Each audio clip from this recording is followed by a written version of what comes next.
Welcome to Rebecca Sounds Reveille. What a guest I have for you today, because with me is someone who has went to Michigan State University and done very well in theater there. In fact, he's done so well that he was nominated for the Pulsar Award in one of the the the films there, musical Dogfight, where he played the lead role of Eddie Birdlace. In fact, this was so inspiring for him that he has gone on to do even more than that and landed in his sophomore year there a supporting role of Vince in a feature film called Sorta Late. And this was really kind of interesting because it ended up premiering in the Traverse City Film Festival in 2016.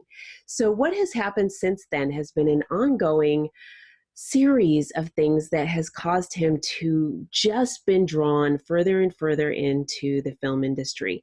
And what has happened since then has landed him in some background work and actually got him to have a lead role in a film, and I'm going to let him share that with you, and also produce a film. So there's more going on with that, and I'd like him to share, even though, as you know, oftentimes I know a whole lot more than what I'm sharing with you, because I want the person to share it themselves. So with me today, I have actor-producer Patrick Harney with me. Welcome to the show, Patrick. Thank you very much for having me, Rebecca. I am really delighted because oftentimes you see people that are interested in going into acting or going into the film industry or going into theater, and that's kind of where they stay. They kind of stagnate. They get there, they don't know what to do, or they just don't pursue the passion the way that they should. And you have gone from finding this passion with you, especially when you were in college, to where it's at now. But did you have this passion before that? I did. Well, first of all, I just want to say that intro, I mean, if you could just come with me everywhere, that was fantastic. Thank you very much for that. But yeah, so my passion started probably, I think it was about 8th grade, when a friend of mine had told me, because before I was always the sports guy. I played basketball, football, baseball, ran track. I was always a sports guy, and then a friend of mine had told me, hey, why don't you go out for the musical? Like, I know you can sing. Why don't you just go out for the musical? And I said, no, I'm not really. I don't really want to do that. But she kept bugging me and kept bugging me and kept bugging me. And thank God she did, because finally, just to appease her, and then even a couple of my other friends had joined in, I was like, all right, fine, I'll go, I'll try out. And just to give you an idea of how little I cared, really, I auditioned with the song Santa Claus is Coming to Town. Like, really just didn't care at all. And then the director offered me one of the lead roles in the show. I have chills. And I was like, whoa, okay, this isn't exactly what I was hoping for. But I thought that my out would be, oh, well, they rehearsed during basketball season, so I can't do it. I got basketball, I can't do it. And then she said that she would work with that. She'd be willing to work with that if I'd be willing to work with it. And I was like, oh, okay. So I tried it, and I absolutely loved it. And then from that year on, I did the musical every single year. And we did shows like, and this was at my high school. So it was Hazlitt High School. We did shows like The Wizard of Oz. We did Damn Yankees, Kiss Me Kate, Joseph and the Amazing Technicolor Dreamcoat. I mean, we did some really, really great shows. And so then from then on, my freshman year of college, like you had mentioned, I did Dogfight, which was at a local community theater. And that was a lot of fun. But at that point, I kind of had enough with the stage, and I wanted to more so try film, because I knew I always wanted to get into film. And so that's when I kind of skated over to doing Sorta Late. That was my first film experience. And it was funny because I remember my freshman year of college, I actually this was when Batman versus Superman was being filmed at MSU. I wanted to be an extra. I was like, well, I live on campus. This is perfect. Let me be an extra. Right. And then they emailed me back saying, unfortunately, thank you for submitting, but unfortunately we can't have somebody taller than both Batman and Superman in the scene. So, What? yeah. So, cause I'm 6'4". So that was kind of a bummer, but it was funny. And what's funny enough is one of my co-stars in a film that I've done that I know we'll talk about more, Scapegoat, is actually in Batman versus Superman. Mason Hydra, he plays a police officer, and he has a pretty good role in that. So there was still some sort of a connection between that and Batman versus Superman, but yeah. So ever since then, I've been pushing and pushing for film and television. And, I'm kind of diving into multiple roles in terms of, producing, and I've started to write a little bit as well. And Oh, and I'm sure at some point I'll direct at some point, but that's yeah. not even close to, right now. But yeah. But you've been progressing just the way it's kind of like you're supposed to, because when you go from one part of the industry and you are leading up to things, you get to learn every part of the understanding the film industry in itself. And when you get to the hierarchy, if you will, you can really identify with what needs to be done and how the actor or the extra or every part of it, that person on the other side feels. So you can really be very good at what you do in those other roles. And I think that this is really ideal for you because you have it. And so what is another aspect of this from the very beginning, and this is what I really want to share with the audience, is listen to the people who support you, because people Yeah. see things in you sometimes that we might know that it's there, but we don't really act upon it, or we don't want to sort of ruffle our feathers and make us look a certain way because we don't want people to perceive that we think certain things about ourselves.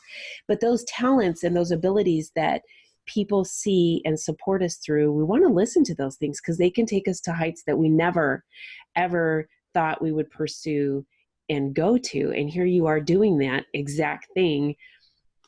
And so I want to talk to you about Scapegoat for a minute, because here you are, you've got something that's getting ready to launch pretty big.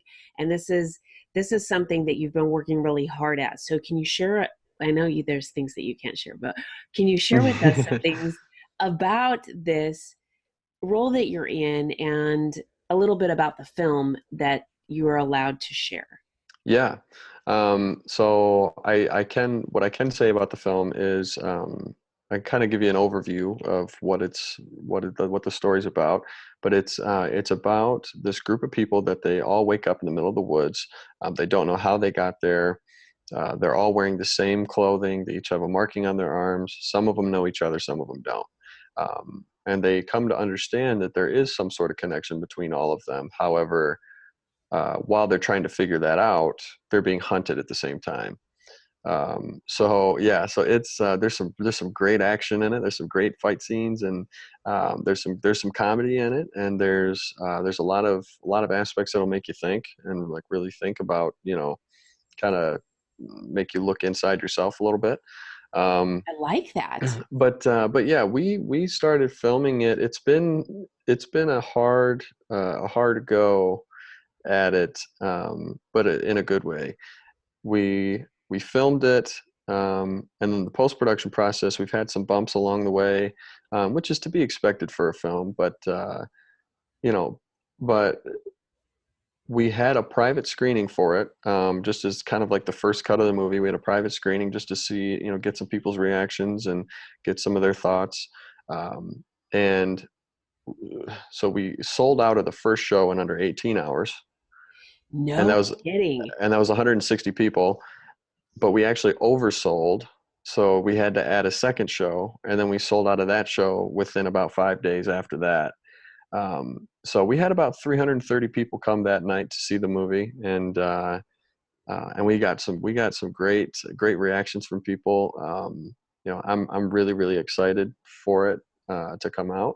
There are a couple changes that we've made since then, just to polish things up, and or some ideas that we had in terms of the editing that might fit better. But yeah, I'm really excited for it to come out. The director and the writer is Jeff Kapp, with Vigilant Entertainment, and then Shane Shansky is one of the producers as well. And it was just a great cast. I mean, we had Mason Hyger, Heath Satoris, Alyssa Caswell. Well, now Topolinsky, she just got married. Katie Dufort. Yeah, it's been a great ride for it, and I'm really excited for it to finally get out there for people to have access to all the time. So This is exciting. I'm just with what you've shared alone now, because you can read certain things. What you've shared now, I'm like, okay, I want to just stop what I'm doing and go check this out, because this is not only going to be entertaining, but there's going to be, what you said, things that are going to make me think. And so for me, and I know a lot of people like that, they want to figure things out. hmm And they're looking for, I know what's going to happen. And then there's these twists that don't really allow you to figure it out. But if there's other things in it that allow you to think about application within yourself, this is pretty well written in that respect, because to be able to condense something into an hour and a half or a 2 hour hmm film and convey all of these things and have held the audience, yeah. that is pretty good. Well, and also what's cool about it is, this is Jeff Kapp's first feature film, and so typically with first films for directors or whatever, or writers, they're generally pretty garbage, because they're just learning and Ouch. kind of going through the growing pains. But this movie is like, it's phenomenal. Really, I mean, I think it's really really well done, and it's really well written. Because he was very focused on making sure that certain aspects were done right. Even if it means it's going to take a little bit longer, but it's got to be done right. Uh-huh. And so, like, that kind of detail is what I really appreciate. And I also really appreciated that he was a very collaborative director. Um, you know, he and I kind of hit it off pretty quickly. And so on set, I'm a guy that likes to improv. I like to kind of play around with the script and play around with the words, and just because that's what my background, that's what I grew up doing. And so we'd be on set, and he would be, you know, he'd come over and he'd tell me, all right, so we're gonna do 6 takes. Just make sure you get one that has the words, like the words that are on the page. Every other take, just go ahead and try stuff. Just go ahead and Okay, try it, and we'll see that's what fair. and we'll see what we come up with. And that was awesome to me. And there'd be times where I'd go up to him and I'd say, "Hey, do you mind if can I try this in the scene?" And sometimes he would say, "Yeah, that's great," or he would be like, "No, not for this one. Let's kind of keep that one out." I'd be like, "Okay, that's great." Um, because I've been on sets where it's very much stick to the script, and it's 100% every single word in the order, everything is correct or has to be correct, which is fine, and that's what some Uh-huh. directors and some writers prefer. um, you know but I've found for myself that can kind of constrict me a little bit. um, Yes. but it also helps kind of open up my mind a little bit to figure out, okay, how can I work within these words, so yeah, so with this project, and especially with it being my first lead in a feature film, that was a great gift to be able to have in a Most director. most definitely. I mean, that's really, in essence, a lot of things. I mean, to be first, and flexible. You've got a lot there. And so you've done some other things too. You were in a pilot, um, Sindricus. Can you tell us a little bit about that? Yeah, so Electron Blade. It's a sci-fi project that that right now it's insane because the 98% of the world that you see, even in the trailer on YouTube, 98% of what you see is all CGI, and it's all manufactured by one guy. Literally, No kidding. One guy is doing it all. His name is Tommy Kraft. The dude is a wizard with his skills, and um, obviously all the people are real, but yeah. So I got to play this character named Sindricus, who you could say he's a philosophical stoner. Um, he doesn't really he doesn't speak much, but when he does, it's he's got something to say, you know. Okay. And yeah, and that's a very very fun character to play. So so the pilot is being finished right now in terms of all the CGI work, and everything's filmed, but all the CGI work and everything's being finished. And then TK2 Films, so Callie Bustle and Tommy Kraft, they're gonna look to try and get it picked up, and that's always the hardest part. You know, you could put hours and months into something, and then trying to get it picked up, that's a whole nother beast. So so yeah, so hopefully we can get that going, because that's a really fun character to play, and I'd love to get back to playing Sindricus. So what did you like about that the most? When you say fun, was it because of scripting or because of being how it was on set? Well, I mean, really both of it. I mean, I'd never been a part of a project where the script was so out there um, in terms of like fiction and fantasy. But also the set was a lot of fun. I mean, everybody really becomes kind of a family, and plus the character. You know, I get to dive into a character that I've never played before. I've never played that sort of character before. Uh-huh. And so I was kind of channeling my inner McConaughey from Dazed and Confused type, you know, uh, type persona, and plus the costumes were all crazy costumes, and you know, that's what made it. That's what helped you get into the character. Because for me, I'm the kind of guy that I need to know what the character is going to look like first. That's like one of the Okay. first things I do, is I need to make sure I know what he looks like, so that way I can choose how he talks, how he walks, and you know, and then kind of look at the words on the page from there.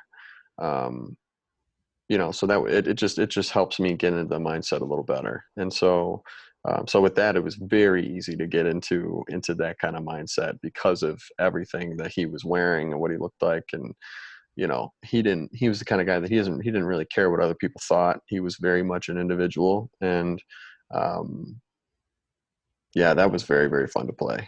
Do you think that character being individualistic can carry over to us as people in the way that we should feel about ourselves? Yeah, I think so. I've always been the kind of guy that always wanted to be a little different. You know, I mean, that was even from when I was younger. You know, down to whatever people were wearing. You know, I always wore something just a little different, or you know, in a style of basketball that they were playing or whatever. I always played just a little bit different, and um, I always I've always tried to have my own thing. You know, I never want to be a copycat. I never want to be a, you know, a clone, or have somebody say, "Oh, you remind me of this person." Uh-huh. No, I want to remind you of me, you know? And so, so yeah, so I think it is important that people have an individual, you know, an individual mindset in terms of, you know, we're all unique human beings. So why not, you know, why not thrive in that, right? Why not find your uniqueness and just run with it? I So, love it. I absolutely love it. Now, you have some other projects that you're working on, and one of them you are working on as a producer. hmm um, Well, yeah. So there's a short film that I produced on. It's called Ever After, um, and very proud of that. Jeff Kapp wrote it and directed it, and um, it's a very personal project for him. It's the story itself is very personal to him, and so I was very honored to be able to work on that project, and it'll actually be at the Royal Star Film Festival on the 14th, as well as the Sioux something festival, but it's up in Sault Ste. Marie here in Michigan, and so it's been getting a lot of praise at a lot of different festivals. I mean, just because it's a very real story, it's a very relatable story. I'm not going to give too much away because it is on YouTube, and if I say too much, then it'll, there's no point in watching it. But Yes, yes. but it is very, very good. And then I'm also going to be producing and acting on a project. It was written by Nolan Bryant, and um, Jeff is going to be directing again. And like I said, when we hit it off, I mean, we've been doing a lot of different projects together now because of Scapegoat. So that's really been really fun. Shane Chancey's going to produce, and then also my cousin who's an actor, he's going to be also acting in it with me. And his production company is going to be coming on. So Axel Harney, he'll be on it. So it'll be kind of a family affair too, which is cool because because he and I have always wanted to work together. And and so that one, the working title right now is called Storage. We're not sure if we're going to keep it that, but we've got the first draft of the script. We've got a meeting toward the end of the month on the 25th that we're going to go through and kind of pitch some ideas of things we might want to change in the script, and try to nail down what we want that second draft of the script to look like. And then we hope to have the final draft by the end of September. So we'll take all of our ideas back to Nolan and let him kind of go at it. But because Nolan's in Canada, so the writer, so he made a great script. So he took Jeff's idea and just kind of ran with it. So I'm really excited about that project specifically. We look to be in pre-production by the end of the year. So we'll start looking at casting, and we'll start looking at finding locations, finding budget, obviously, because that's the biggest part really of pre-production is finding a budget. And that's always the hardest part. But yeah, I mean, it's a great story. It's kind of a cop drama, like a crime drama. And it flashes back between the 1990s and now. So we're going to have, everything in the 90s, we're going to have a lot of really cool things from the 90s that, that will place in the sets and everything. And so yeah, that project I'm really, really stoked for. This is going to be a lot of fun. Let me ask you, when it comes to acting and producing, Mm-hmm. how do you feel the difference is for you with how far you've come? I think if you were to ask me to act and produce on this project 3 years ago, 4 years ago, I would have had no idea what I was doing. I would have just been like, oh yeah, cool, sure. And thinking, I guess I got to do something, but I don't know what, so I'll just kind of figure it out on the way. But now, because I'm very much an observer, so anytime I'm on set, I'm always talking and observing to people, whether it's, the key grip, whether it's one of the producers, whether it's, the lighting technician, or whoever it may be. I'm always trying to learn, as much as I can on set, and trying to learn, each person's place on set, and why they're doing what. Why is this light going here? Why is the camera, what's the angle here for? What are you trying to get out of this? What's the framing? And so I think because of all that, and because I've had some experience on set now, I am able to put on, two hats. And also I'm a very hands-on person anyway. And I like to try to do as much as I can for whatever project that I'm working on, just because, this is my life, this is my passion. And so, I want to try to help make whatever I'm doing get as big as it can possibly get, because I want as many people to be able to see it as possible. And so, so with producing, it helps because I can I can have a say in things, but I can be a little bit more I can be more collaborative with, with the guys. And, I'm more so speaking with Shane and Jeff. And then, and also I can speak with like Sarah Bishop, who I believe, is going to be, she's going to be the wardrobe, and the costume and the set designer. So she'll be, I'll be able to speak with her about some things that might be good for the sets, for like the 90s, filming portions and all that stuff. And, so yeah, it's just, I'm still by far not anywhere near where I want to be in terms of, the knowledge that I have and all that stuff.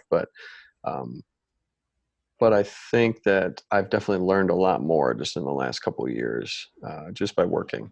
And I mean, you can go to acting classes, you can go, and I still think those are great, and you can study and study and study, and that's great. But I personally think the best learning tool, is just being on set and learning from people who actually know what they're doing, and that work hard and really just bust their tail to get the best product every day. I actually agree with you on that. I think education is really important. You can learn a lot, but getting in the hands-on experience and being able to really feel it, see it, hear it, it Yeah. really makes a lot of difference. And so, I mean, getting the principles, of course, is important so that you can apply the principles. But again, now let me ask you. So you have the difference between acting and then producing. Taking what you have come from with theater and applying it now, is there differences there, or is it something that just kind of integrates pretty well? Um, I think they're very different. Theater and film, they're very, very different in the sense of theater, everything's big. Even small, very intimate moments on stage have to be big to be able to, for the audience to be able to receive it and for them to be able to pick up on it. I've always been better at the little things, the subtle things, which is why I think I feel more comfortable with film, because that can pick up on that. But in terms of it translating, I think the prep work that I've learned through theater has helped me with film, um, in the sense of going through every word, going through, well, what is my character trying to say here? What's he trying to get across? What's the relationship between the other characters for him right now in this moment? And, I think also it's helped with my comfortability because, I mean, when it comes to stage stuff, I love it and I'll probably get back to it at some point, but I would get so nervous before a performance, and I would get so like I couldn't eat hours before. I'd have to like isolate myself for like 5 minutes before the show time, because I'd have to just like kind of calm myself down and like settle myself in. Um, and I always hated that feeling, but with film you get multiple takes, and you get, you do have that room to try things. It's not just a one and done, on the day. So, I think it allowed me to really relax. I think with doing film or doing theater really helped me to relax more for film.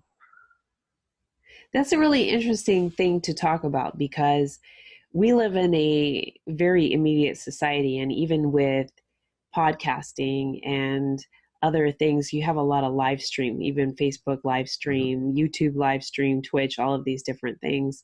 And I know when I was doing live stream, I shouldn't say live stream, but live radio, Mm-hmm. there is a different sense because you have in the back of your mind, there are certain things that I cannot say or certain things that I cannot do, because if I make a mistake, there is no room for error. I cannot go back Yeah. and change it.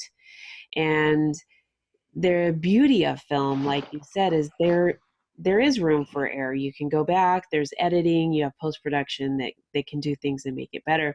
And I do think that there is a little bit more confidence in that, because you can always say, let's do that again, because I think I can do a little bit better with that, or I can deliver this in a little Mm-hmm. bit better way, with those kinds of things. So I have to agree with you in that. And I know a lot of people who love doing that. And the one thing about it is you do it and you get it done. Mm-hmm. It's kind of like, okay, I got it done. But I really value screen in the fact that it's there. What you do doesn't go away. It's kind of evergreen, if you will, not in the sense that some of the things isn't dated, but it doesn't go away. It's there. Yeah. And so I really do love that. Do you have an embracement for social media and those who would be following you on social media? Are you saying in terms of like, what are my thoughts on social media Yeah. So in the? are you encouraging fans to follow you on social media and stay abreast of everything that you've got going? Oh yeah, definitely. I am on social media. I'm on Instagram and Twitter at pharns194. So it's PHARNS 194. There's no E.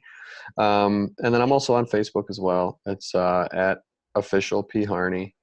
Um, and then also my fiance and I also have a YouTube channel. So that's Sam and Patrick, and we talk about a bunch of different things, and and vlog a little bit. It's a very new channel, so so we don't have much content on there yet. But I think social media is good, but I'm never one to, and I never will be one to just put everything on there all the time in terms of just my daily stuff. I think it's important that actors maintain a certain level of mystery, just to be able to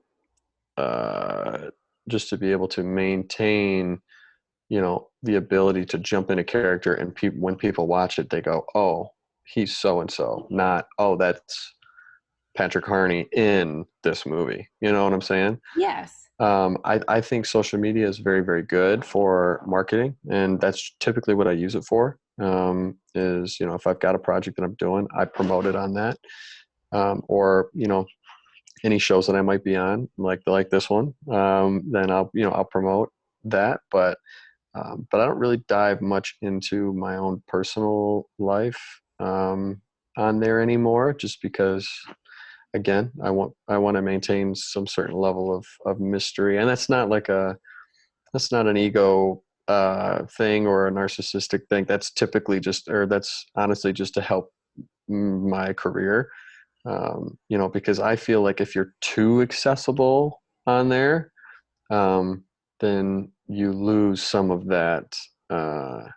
some of that ability to really dive into a character without anybody picking at you, being like, "Wait a minute, though I can tell that's you." You Yes. know. Yes. That's a good So, point.